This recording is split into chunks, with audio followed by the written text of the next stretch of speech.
and welcome to this episode of Batavia Spotlight, where we get to know more about community organizations and businesses here in Batavia and in our local communities. I'm Ellen Huxtable, your host. So let's get started. Our first guest today is Eric Ryan from the law offices of Eric J. Ryan here in Geneva. So welcome, Eric, and thank you for joining us. Thank you for having me today, Ellen. So can you tell us a little bit about your practice, your firm, and your presence here in the area? Thank you. Yeah, I have a solo law practice in Geneva and Elburn. I do some work out of there as well. I've been practicing now for a bit over a decade. I have a practice that focuses in business matters mainly, in litigation and business counseling, but also try to do some work for some individual clients to help shepherd them through some of the legal questions and legal issues that they face day to day. So what are some of the things that typically come up day to day that people really need to consult with a lawyer about? Well, one of the most obvious for the individual client is just things like the purchase or sale of a home, real estate transactions, but more and more we face a lot of different documents in our daily life, a lot of different contracts, questions of just some of the things that we're signing away and maybe signing away a little bit of ourselves all the time. And I do spend some time with individual clients talking about those things, reviewing them for them, and just giving them a little bit of information. Homeowners associations, contracts with vendors, contracts with contractors to work on your home. The flip side of that is the businesses. I try to help them with the documents that they use in their business, help them put things together so that they are handling everything correctly, doing the things that they're required to by state and federal law, and being as fair and as even as possible in their dealings with people. What are some of the things that are documents, for example, that a business would probably need to have but might not have already?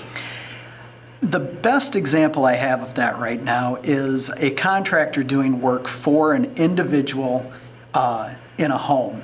There are requirements under state law to have very specific contracts, very specific kinds of handouts that they give to a person.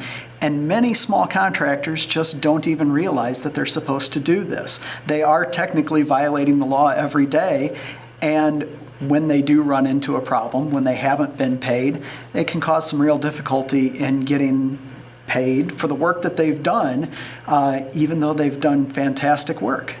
So some of the downside liability then certainly is not being able to justify your claim for payment. What are some of the other downside liabilities of not having everything in order the way you're supposed to? Well, it's really just not knowing what happens when a problem does arise.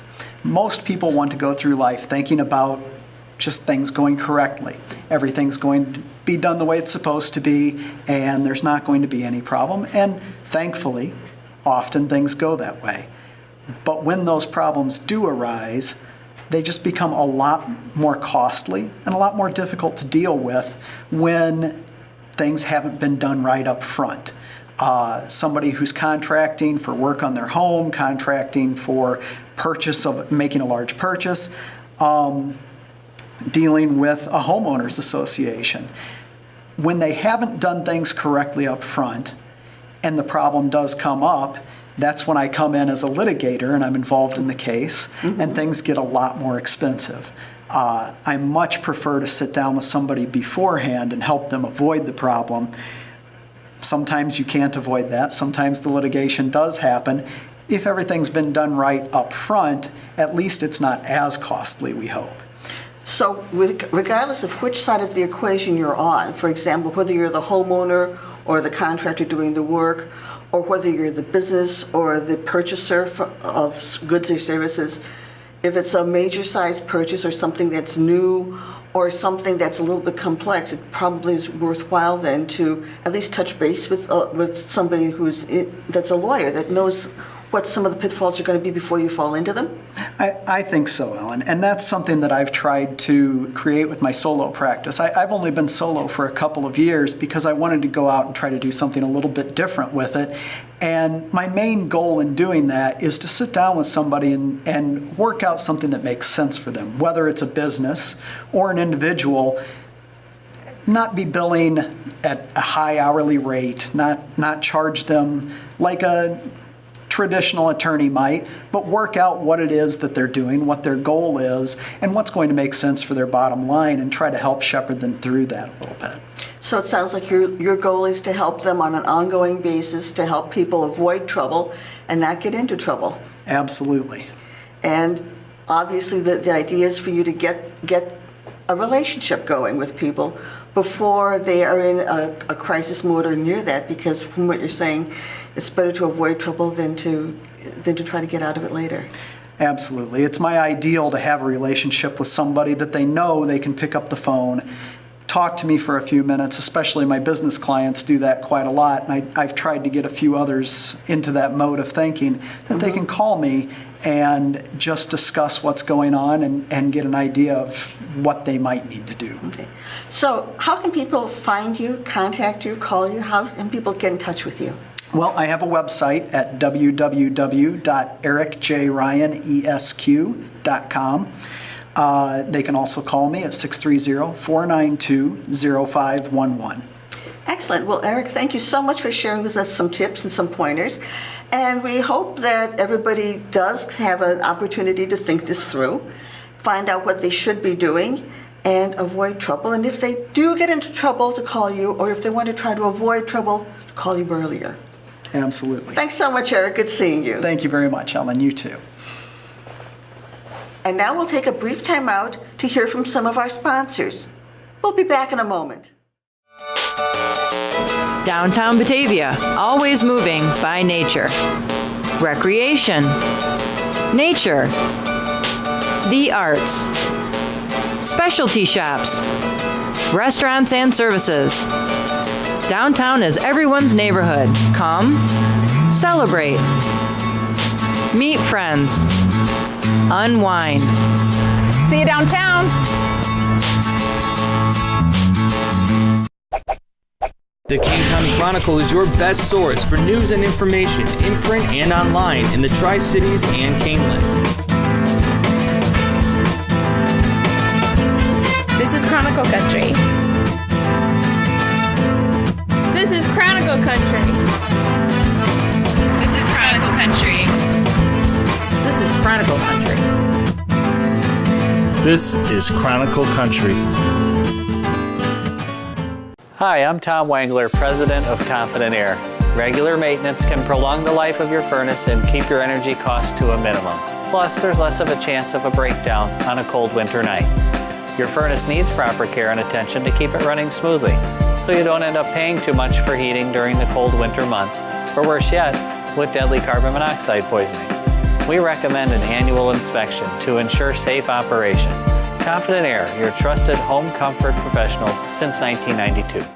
The Drendel & Jansen's Law Group has practiced law in Aurora since 1961 and in Batavia since 1994.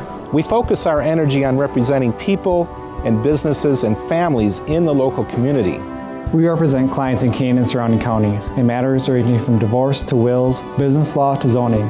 We focus our efforts on planning and working towards positive resolutions for businesses and families. When clients need someone to fight for their interests, we're ready, willing, and able to act as aggressive advocates to protect their interests. Drendel & Jansen's Law Group with offices in Batavia and Aurora and located on the web at batavialaw.com. Our next guest is John Connolly from Hootenanny House. And this is a new business here in Batavia, and we're going to have to find out more about it. John, thank you so much for joining us. It's a pleasure to be here, Ellen. Thanks for having me. Tell us about Hootenanny House. So Hootenanny House is a music and art center located in downtown Geneva, where we teach group classes is the main emphasis of how we educate people in music. Stop, guys! I made a mistake. Can you stop it? And because I said it was in Batavia. Oh. Can you guys stop this and rewind it, and I'll start it over? I'm sorry. Yeah, we're gonna reset the timer. Yeah, reset the timer. Is that okay? No. Oh, it's fine. No, it's fine. But it's Geneva. Wait a minute. No, we got people from Wheaton all over. But say 9, 40, 53, 7, 19, 14, 12. Okay. All right, ready when you guys are. Okay, ready. Our next guest is John Connolly from Hootenanny House, which is in Geneva. John, thank you so much for joining us. Thanks for having me, Ellen. It's a pleasure to be here. So tell us about what is Hootenanny House. So Hootenanny House is a music and arts, kind of a folk cultural center where we teach group classes in music and writing and art. Oh, what kinds of art do you do, and what kinds of music? So right now we're getting the classes up and running. We just opened the doors in June. We started with guitar, so we have a couple different sessions a week going with guitar group classes. One a Monday night class with the Beatles where we focus on Beatles songs, and then a Wednesday night class where we focus on kind of American folk, Bob Dylan, traditional roots kind of thing. So now, how much experience, or any, do you need to have to participate in your classes? Well, for right now, the group classes that we have going right now are for people who are probably a little bit past the beginner stage, more in the kind of novice stage, where they may have learned the open chords, but may still struggle with chord changes and having an understanding of which chord goes next in a progression. So we put the emphasis on learning songs to make the learning part fun, but then we intersperse some theory in there and some techniques so that people are developing the right kind of habits as they're playing. And then we also have more experienced players too. So in the classes, what we'll typically do is we'll have everybody will play the parts of the song that they can handle the best. So the more advanced players might play some of the enhancements or some of the lead parts, and the beginners will focus more on the rhythm. Excellent. So there's something there for everybody. Exactly. How did you get involved or interested in this? So I was heavily inspired by, I grew up on the north side of the city of Chicago, and I was heavily inspired by the place called the Old Town School of Folk, which has been around forever. And that's their folk method that they teach in is kind of how I was brought up, more or less, in learning guitar. And I just fell in love with it. And when you walk into their atmosphere there's just a ton of vibrance and energy, and everybody's really happy to be there. And when I moved out here to Batavia, I looked for something like that and couldn't find anything. So I decided to start my own. Sounds good. So now, what made you decide to put in the other things, the art and the writing and things like that? Yeah, I think that stems largely from some of my experience that I've had I've seen the power of art and music with kids in helping, especially with kids who have either have emotional difficulties or have had experienced trauma, things like that. So. I think writing is an essential part of any kind of it's the most, I guess, fundamental part of a song. Is the lyrics and that kind of thing. So we look for opportunities to do that, to maybe have some of the people who are taking music classes that are interested in songwriting get together with somebody from the writing classes who are maybe doing poetry but maybe wants to put it to music or something like that. So there's synergies between the different parts there. Yeah. And then there's the art. Are you thinking of going into any of the other arts, like drama or dance or any of those? Well, if space allows. Right now we're limited to kind of what we have with a few living room size rooms, I guess. But yeah, certainly, I would love to get into visual arts, and in fact, I'm in talks right now with somebody to teach an illustration class and teach people how to do, once again, the synergy, doing animation for graphic novels. Interesting. So it'll be kind of a writing and art class too. So right now you have the guitar, you have the true guitar sections, and then you have the writing. And so if people are interested in those things, are there other things too that people, if they have an interest in something, that they should come and check it out to see whether you can offer it? Yeah, sure. So since they're group classes, I want everybody who comes to the door to have the experience of a group. So it doesn't make sense to have two people. Exactly. And I do have a couple of those. I have a couple of people that are interested in playing fiddle, but I don't have enough for a class yet. So I'm looking for a few more students in some of these areas. I have a uke class that's going to be starting on Sundays. That was not too much of a problem to get enough people for. Really? Ukulele is very popular right now. It only had a 50-year hiatus or a Yeah, 75-year right. hiatus. You know, it was Exactly. popular back in the 1930s, and it eventually came around again. How about it? Honest to goodness, honest to goodness. So, how did you get involved? How did you start like this? The school, Well, I've certainly, been but- playing music for, since I was basically a teenager, and I played different bands. Mostly, I was kind of a coffee shop, open mic type guy. But I love it, and I love teaching, and I've had family members who I've taught, as time has gone on, even though I'm not a formal music teacher, just working with other musicians, you can't help but sort of there's a teaching element in there, and then definitely my experience with the Old Town has helped with that too. So, it was kind of one of those things where I realized I could go back to working in a cube and sit at a computer all day, or do what I love to do, and so that's what I'm doing now. So if people wanted to learn more about what you offer or what you might be offering, or maybe you put on a mailing list, if they have expressed interest, how do they find you? Sure. The best place to start with is online. Our website is hootenannyhouse.org, and I will spell that. It's HOOTENANNY house.org. And then you can also email info@hootenannyhouse.org. Great. as well. I think this is going to be a wonderful addition to the Batavia landscape, and hopefully you'll have a great time finding new students and bringing some fun into everybody's life. So it's a great business to have. We're so glad to have you in the neighborhood. Thank you, Ellen. Thank you for joining us, and I'm very glad to hear about this. So thank you. And now we'll take a brief time out to hear from some of our sponsors. We'll be back in a moment. The King County Chronicle is your best source for news and information in print and online in the Tri-Cities and Caneland. This is Chronicle Country. This is Chronicle Country. This is Chronicle Country. This is Chronicle Country. This is Chronicle Country. The Drendel and Jansen's Law Group has practiced law in Aurora since 1961 and in Batavia since 1994. We focus our energy on representing people and businesses and families in the local community. We represent clients in Keene and surrounding counties in matters ranging from divorce to wills, business law to zoning.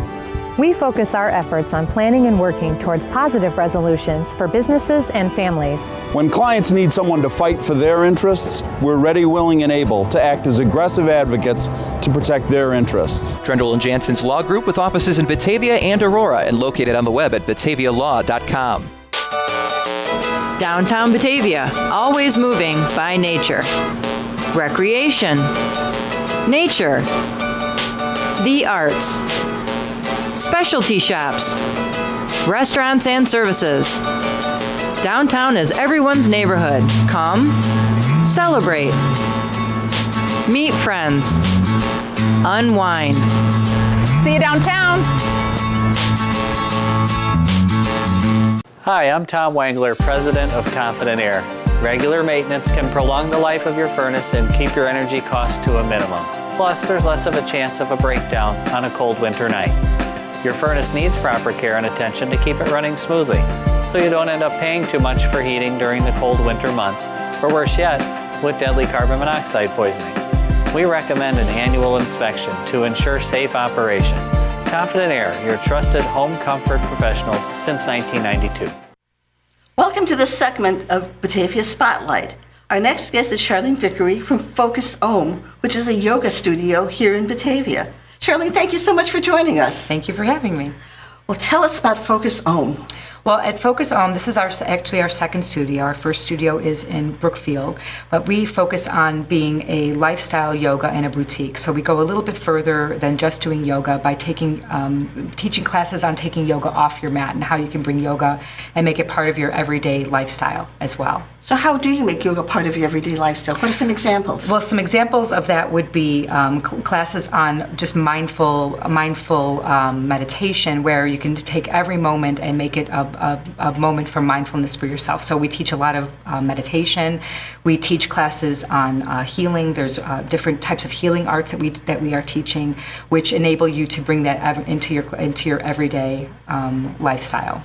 Are things like diet then and exercise other than yoga all part of this thing? Yes. Well, the thing that's beautiful about yoga is about teaching you how to create strength within your body. But you could take so much more than just the poses. So the poses of yoga are the asana. The purpose of that, though, is to create strength in the body that allows you to sit for longer periods of time for meditation. Oh. And when you create that kind of mindfulness, you can let that spill over into your life. So you are making better choices for your nutrition. Even when you think about nutrition, it's about like how are you feeding your body, mind, and spirit. So it's about making better choices for all the different things that you're doing in your life. So then yoga, for those of us that are not that initiated in it, is more than just the poses and the movements. Yes. There's a whole totality to it, it yes. seems. And actually that's where we're going more into teaching the basics of yoga. So the classes that you're going to get at Focus Om are going to take you into the very beginning levels of yoga. What are the purposes of the asanas? How to move your body into them, and then again how to take them, what it means to take that off of your mat. So how yoga would look,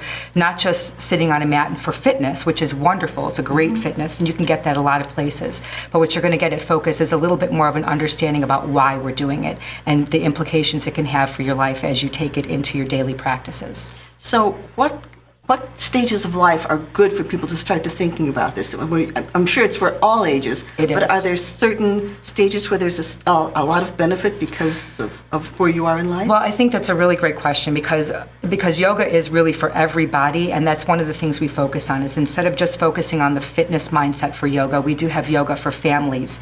So it's something that we're teaching people on how to incorporate it with their families, just from morning stretching and how to and different ways that they can bring that into their family. We have curvy yoga, which is really wonderful for people who may not feel that yoga is for them because they have an idea of what a perfect yoga body looks like, and we really know that yoga is for moving energy through your body, and so therefore it's for everybody.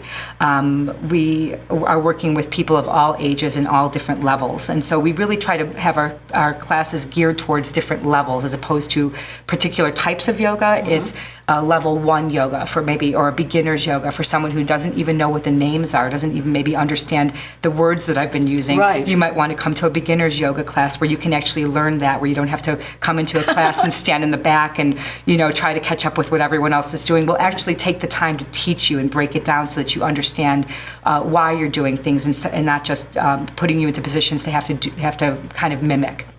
So there's different types of yoga. There's different styles. So is there any one that you use, or do you use a variety? Well, we're a very traditional yoga studio, so it's mostly hatha, but we do have some specialty. We've got some people that are doing some very particular types of yoga. One of them in particular is Kundalini yoga. Jenny Bergold is a phenomenal teacher. She's been managing the studio for the last year or so, and she has a particular practice in Kundalini yoga, which is more of a mantra and movement yoga. It's really a healing yoga practice, and that's really the direction that we want to be taking the studio into, a place where we understand that yoga is more than just a fitness practice, but it's actually a practice that can actually help you heal your life. So how did you get into this? How did you start?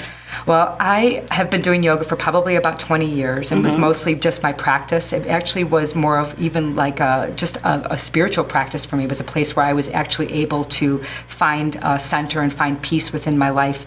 And then I started a healing practice where I do a lot of hands-on body work, cranial sacral therapy and Reiki therapy and body work. And I have found that I was prescribing a lot of yoga for people. So they would come to me for body work, and I would say, well, it would really be great if you did you need to be working on some back bends because you're tight through the chest, or if there were other different parts of their body, I could actually correspond that with yoga moves. And so from there, having a practice of doing yoga, I went on to become a yoga teacher so that I could actually do a little bit better at helping people understand what would be a better moves to help them maintain their body health for a little bit longer. Great. Well, how can people find out more about your studio and your classes and what you offer there? Well, the best place would be to go online. It's focusohm.com. And we are right on Wilson, 109 East Wilson, so we're really close to town. We offer a lot of community classes. So if you look online, there's classes for every price point. That's one of the other things. We really try to keep our classes at a very affordable rate so that everybody can afford yoga. And what I've seen of the pictures, your studio is lovely. It is a beautiful studio. We love it there. Well, thank you so much for joining us. Thank we really you. appreciate it and look forward to seeing you and the people in the studio. Thank Okay, you so thank much. you. And thanks for tuning in to Batavia Spotlight. Remember, you can watch us on Comcast Channel 17, AT&T UVerse Channel 99, or on our website, www.mybatv.com. You can also go to our YouTube channel, which is BATV 1017. I'm your host, Ellen Huxtable, and we'll see you again next time. If you have any questions or comments, please contact us at 630-937-5413 or email us at info@mybatv.com. Have a wonderful day.